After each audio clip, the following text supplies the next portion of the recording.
Belilah perusahaan yang memperkaya seluruh pemegang sahamnya dengan adil. Janganlah membeli perusahaan yang hanya memperkaya pejabat atau pemilik perusahaannya yang merangkap sebagai komisaris dan direksi. Oke, ketemu lagi dengan Edwin di channel analisis laporan keuangan. Untuk sesi kali ini saya mau bahas Bank Raya Indonesia ya, Agro gitu. Kita lihat nih kinerjanya berdasarkan LK 2025 Q3 ini menarik atau enggak ya. Oke, jadi kita disclaimer dulu. Jadi video ini disusun oleh saya, Edwin, dengan tujuan sharing analisis dari sudut pandang pribadi saya. Jadi si materi ini sifatnya hanya edukasi dan informasi umum ya, bukan rekomendasi investasi. Dan tidak dimaksudkan sebagai ajakan beli, jual, atau hold saham yang dibahas ya, Agro. Dan jadi setiap keputusan investasi sepenuhnya menjadi tanggung jawab teman-teman ya. Jadi silakan ya, do your own research, silakan analisis lebih lanjut. Jangan jadikan analisis saya ini sebagai analisis yang utama. Oke, reminder gitu ya setiap kali sesi gitu. Dalam memilih perusahaan, saya itu biasanya pakai 3 kriteria utama. Yang pertama itu syaratnya harus bagi dividen. Nah, kenapa perusahaan itu harus bagi dividen? Karena perusahaan yang bagi dividen itu adalah perusahaan yang sudah terbukti profit dari bisnisnya ya, terbukti untung, bukan hanya untung di atas kertas. Jadi keuntungan itu disisihkan oleh perusahaan dan dibagikan kepada kita, pemegang sahamnya, bisa kita nikmati. Nah, jadi perusahaan yang kalau misalnya perusahaan nggak bagi dividen gitu ya, itu sebenarnya waspada ya, gitu ya, karena buat saya perusahaan yang bagi dividen itu adalah perusahaan yang jelas-jelas pro kepada kita pemegang sahamnya.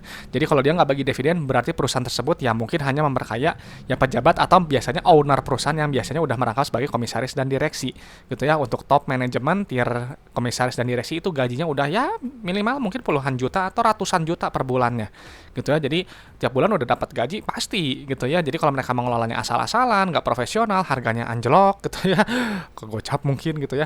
Nah itu ya harusnya udah nggak usah peduli juga gitu ya, karena udah dapat gaji besar. Sedangkan kita cuma dapat dari dividen yang mungkin katakanlah sedikit, dan juga dari capital gain itu juga kalau harga sahamnya naik gitu. Jadi memang ya kita harus hati-hati dalam memilih perusahaan.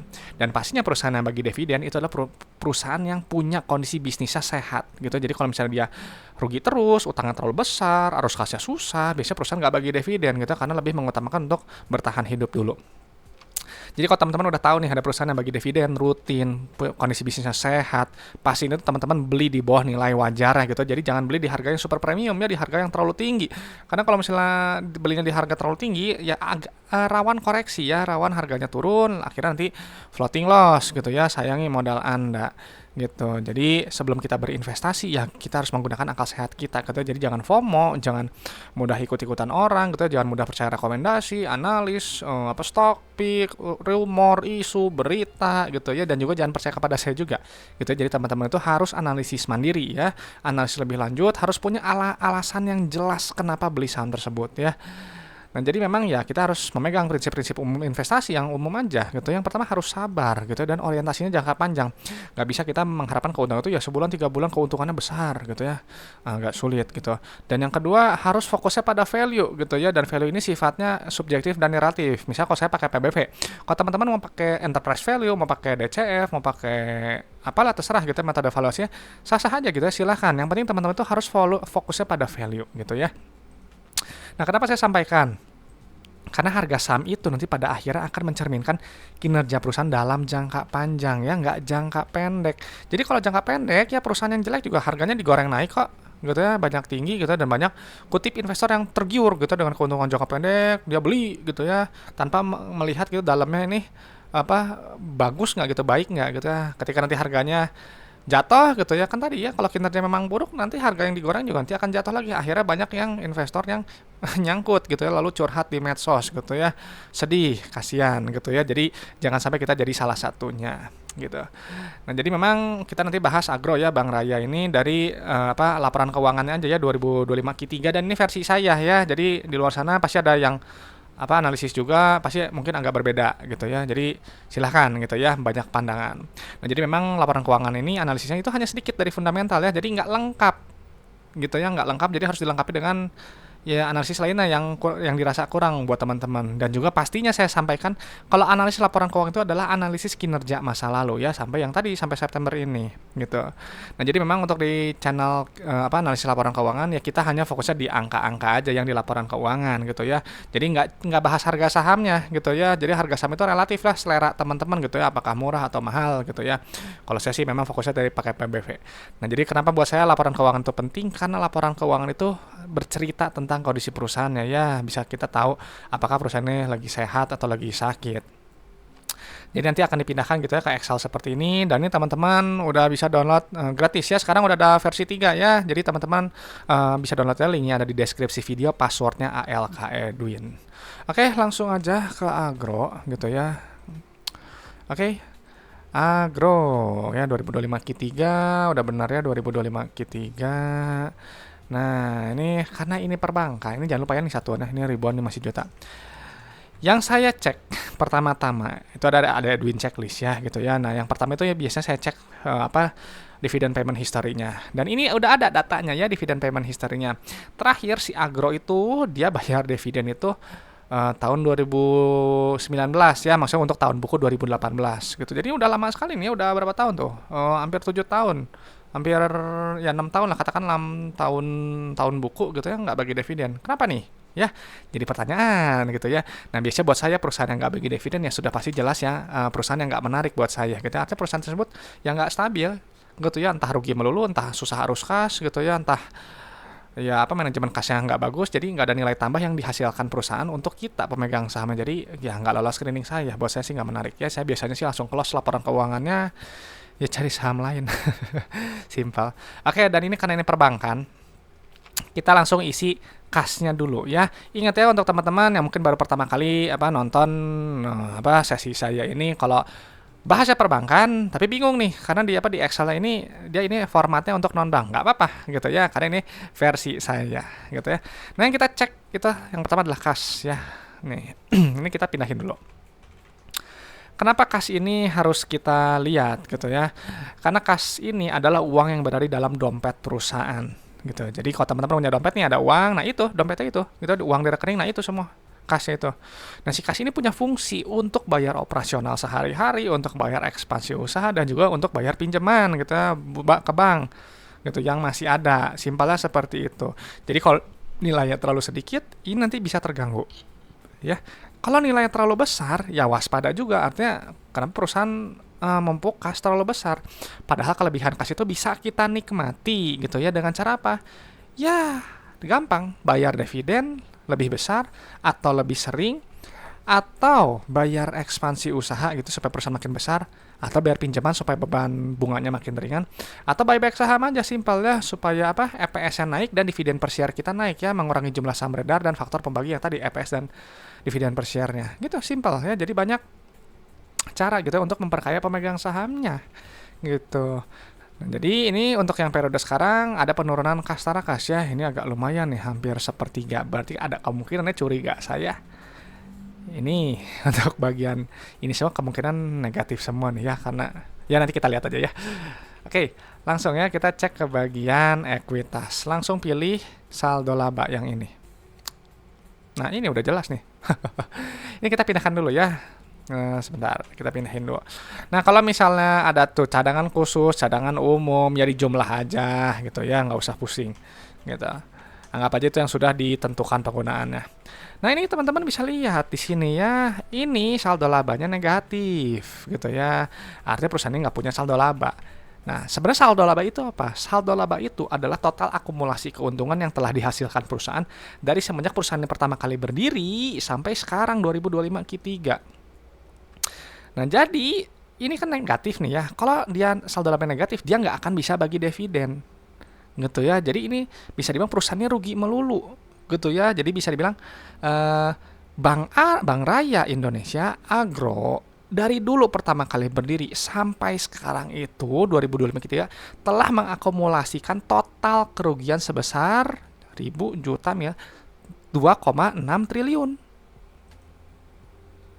gitu ya. Jadi rugi terus gitu ya. Ya memang kalau dulu pernah untung gitu 2018 untung ya nggak masalah gitu ya, karena kan itu di masa lalu. Kalau sekarang kan kita lebih pakai yang nilai yang aktual ya. Ini lihat udah jelas-jelas rugi gini ya. Jadi buat saya biasanya perusahaan yang saldo labanya negatif seperti ini, rugi melulu, itu termasuk perusahaan yang bermasalah gitu. Saya cenderung menghindari perusahaan-perusahaan yang seperti ini. Nah, lalu kita langsung cek ke bagian ekuitas ya, yang ini. Kepencet. Nah, gitu ya, ini ekuitas harus dipindahkan ya, ekuitas. Kenapa? Karena saya valuasinya pakai PBV gitu ya. Dan ini bisa kelihatan tuh ya, PBV-nya ini 1,59 ya untuk perusahaan yang defisit, yang rugi melulu gitu ya. Jadi ini nggak lolos screening saya karena saya cari yang di bawah dari 1 ya, kurang dari 1 PBV-nya. Nah, lalu kita cek ke bagian laba rugi ya. Nah, untuk perbankan gitu ya, pendapatannya itu istilahnya itu adalah interest income, nilai yang paling atas ini ya, pendapatan bunga. Kita tinggal pindahin aja. Nah, perusahaan yang bagus itu adalah perusahaan yang revenue-nya, atau kalau perbankan ya pendapatan bunganya itu cenderung naik. Seperti ini cenderung naik, dia sebenarnya bagus ya. Ini ada kenaikan dibandingkan dengan periode sebelumnya gitu. Jadi artinya barang atau jasa atau mungkin produk dari si perbankan ini dia relevan untuk customer, disukai customer, dan dibutuhkan oleh customer. Dan nanti si pendapatan bunga ini nanti dikurangi oleh beban bunga langsung gitu ya, atau kalau di non bank itu harga modal barang atau jasa gitu ya. Jadi nanti keluar nih pendapatan bunga neto. Nah, kalau di versi non bank ini laba kotornya gitu ya. Jadi pindahkan aja laba kotornya. Dan ini sebenarnya untuk secara performa gitu, secara laba kotor ini bagus ya, naik ya, ada perbaikan kinerja dan gross profit juga naik gitu ya. Nah, kenapa si gross profitnya harus kita lihat? Karena si gross profit ini adalah untuk menghitung inti efisiensi perusahaan ya, untuk menilai keunggulan kompetitif perusahaan ya dalam menempatkan harga jualnya itu jauh di atas harga modalnya gitu. Jadi kan GPM-nya 57% ya.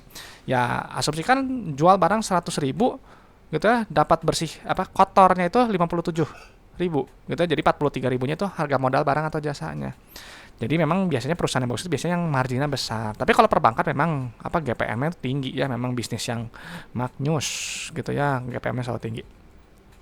Nah, semakin besar laba kotor, semakin besar untuk net profit gitu ya, karena si laba bruto nanti dikurangi oleh ini beban operasional, beban bunga, gaji, beban pajak, nanti keluarlah nilai laba periode berjalan gitu ya. Nah, ini lupa belum diisi. Nah, tadi ada yang kelewat. Nah, ini adalah labanya ya. Ini adalah inti dari laporan laba rugi ya. Jadi perusahaan ini untung atau enggak ya. Dan secara net profit ini naik ya, bagus, ada perbaikan kinerja dibandingkan periode sebelumnya gitu. Dan untuk PR-nya ini terlalu mahal buat saya, PR-nya 100 gitu. PR itu kan price to earning ratio, itu adalah jumlah waktu dalam satuan tahun untuk balik modal apabila EPS-nya itu konstan. Jadi kalau misalnya teman-teman beli perusahaan yang PR-nya 100, berarti sudah harus siap holding periodnya itu 1 abad alias 100 tahun. Sedangkan kalau saya biasa cari yang kurang dari 15 ya, kalau bisa ya di bawah 10, di bawah 5. Gitu artinya ya udah siap holding periodnya 5 tahun aja gitu. Jadi secara PR ini keterlaluan mahal lah ya, nggak masuk di akal kalau buat saya. Nah, jadi jangan hanya berhenti di laba rugi ya, cek ke bagian arus kas ya untuk memvalidasi uang kas yang diterima oleh perusahaan dari customer. Nah, jadi si Agro ini kan dia mengaku pendapatan itu 1.889 miliar ya. Nah, berapa uang yang diterima gitu ya oleh perusahaan dari customer gitu ya, dari nasabah? Ya ini segini besarnya, 883 miliar. Dan ini bagus gitu ya. Kenapa? Karena rasionya penerimaan kas dan pendapatan itu 99% gitu ya. Jadi sesuai gitu. Jadi nggak mandek gitu kan. Kalau misalnya rasionya 50%, berarti ya teman-teman misalnya jual barang 100 juta, hanya terima uang 50 juta aja. Ya, customernya itu bayarnya nggak pernah full gitu. Nah, kalau ini dia bagus. Ya, ingat uang kas itu penting gitu ya, harus diterima oleh perusahaan ya. Ini untuk menilai juga manajemen perusahaan dalam menagih piutang-piutang yang sebelumnya belum tertagih. Karena si uang kas ini digunakan untuk ya bayar operasional sehari-hari, bayar ekspansi usaha, dan juga bayar pinjaman ke bank gitu. Jadi ini uang udah diterima nih ya. Nah, bayar bunga, bayar operasional ya, entah gaji, apalah, supplier. Nanti keluar net CFO yang ini. Nah, untuk apa namanya, perbankan gitu ya, net CFO-nya itu adalah yang perubahan sebelum perubahan aset dan liabilitas operasi. Jadi bukan pakai yang ini. Gitu ya, net CFO yang realnya itu yang ini.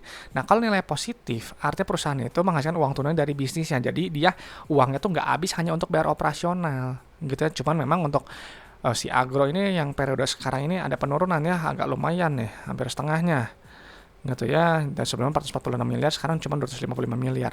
Cuman nggak masalah, ini masih bagus ya, masih sehat secara CFO gitu. Jadi nggak nombok terus untuk operasional. Nah, lalu untuk di bagian investasi ini, kalau bahasa saya itu aktivitas untuk ekspansi usaha gitu ya. Biasanya ada capex. Nah, biasanya yang disebut dengan capex itu bisa aset tetap ya, pembelian aset tetap. Nah, coba di sini kita lihat ini dia negatifnya besar gitu ya. Kita pindahkan dulu gitu. Artinya apa ya, perusahaan kalau nilainya negatif ya dia ekspansi lah gitu gampang. Cuma kan di sini kan lihat ada kenaikan efek-efek gitu ya. Cuman kalau buat saya gitu ya, yang penting sih untuk apa, CFI ini dia nilai negatif gitu, karena ya perusahaan semakin apa, katakanlah semakin berekspansi ya semakin besar gitu. Cuma memang kalau perbankan memang agak sulit gitu ya, jujur aja gitu, perbankan memang agak lebih sulit dibandingkan apa perusahaan yang non bank. Nah, setelah itu kita lihat di bagian pendanaan. Nah, ini untuk yang di pendanaan, ini kita lihat ya, nilainya negatif juga ya, artinya perusahaan itu berusaha untuk melunasi pinjamannya gitu ya. Jadi yang bagus itu ya memang negatif seperti ini gitu. Cuman di sini kenapa nih poinnya besarnya?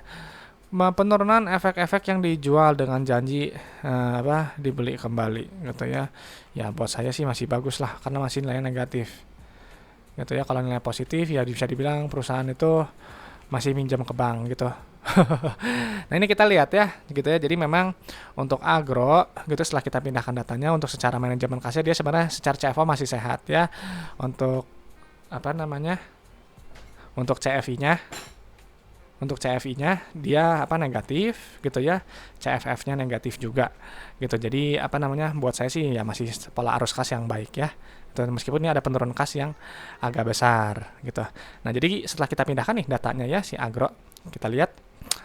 Jadi perusahaan ini buat saya nggak menarik ya, karena ya itu ya, dia kan nggak bagi dividennya 3 tahun ke belakang gitu, karena saya cari 3 tahun ke belakang. Kenapa ya? Karena perusahaan ini saldo labanya negatif ya, rugi terus. Jadi dia apa namanya, nggak akan bisa bagi dividen gitu ya, kecuali harus ubah si saldo labanya ini jadi positif lagi. Anda hitung aja gitu ya, nilai ini dibagi dengan laba bersih kira-kira perlu berapa tahun supaya dia positif ya. Dan juga secara PBV ini juga kemahalan buat saya ya, karena ini 1,59 untuk perusahaan yang rugi melulu ya, yang defisit. Secara PER juga jelas kemahalan gitu ya, kurang profitable untuk perusahaan yang ya gitu ya, yang defisit ya gitu. Tapi untuk secara manajemen kas gitu ya, ini oke lah, acceptable ya gitu. Jadi masih masih bagus juga lah gitu ya. Harapannya sih ke depan kalau dia bisa mempertahankan kinerja gitu ya, sehat gitu ya, bisa membaik lah gitu, meskipun memang perlu waktu yang lama. Mungkin itu aja pendapat saya untuk agro gitu ya. Nah, nggak tahu nih untuk buat teman-teman, agro menarik nggak gitu ya dengan harga segini gitu ya. Jadi apa namanya, boleh kalau memang ternyata teman-teman bilang menarik gitu ya, atau ada pendapat lain, boleh sampaikan di kolom komentar ya, supaya kita bisa sama-sama belajar, sama-sama sharing pendapat gitu. Dan kalau teman-teman punya apa request saham, sampaikan aja dulu gitu, tapi saya pending sampai ke Desember ya, baru mulai dibahas gitu, ada antriannya gitu. Jadi sampaikan dulu aja. Dan kalau ada pertanyaan seputar investasi saham juga boleh ya disampaikan juga di kolom komentar, supaya nanti saya respon gitu ya, supaya nanti apa yang bisa saya jawab ya saya jawab gitu. Oke teman-teman, perlu diketahui gitu ya, untuk bahasan agro ini hanya sebagian kecil ya, karena untuk perbankan harus dibahas dengan apa rasio perbankan. Jadi yang kurang dari analisis saya silahkan dilengkapi sendiri ya masing-masing gitu. Kalau saya sih memang udah nggak tertarik ya, karena ya perusahaannya tadi ya udah defisit, buat apa juga gitu. Oke teman-teman, itu aja sharing dari saya gitu. Mudah-mudahan bermanfaat, mudah-mudahan bisa memperkaya pandangan teman-teman dalam menilai suatu perusahaan. Oke teman-teman, saya Edwin dari channel Analisis Laporan Keuangan. Sampai jumpa di video-video berikutnya.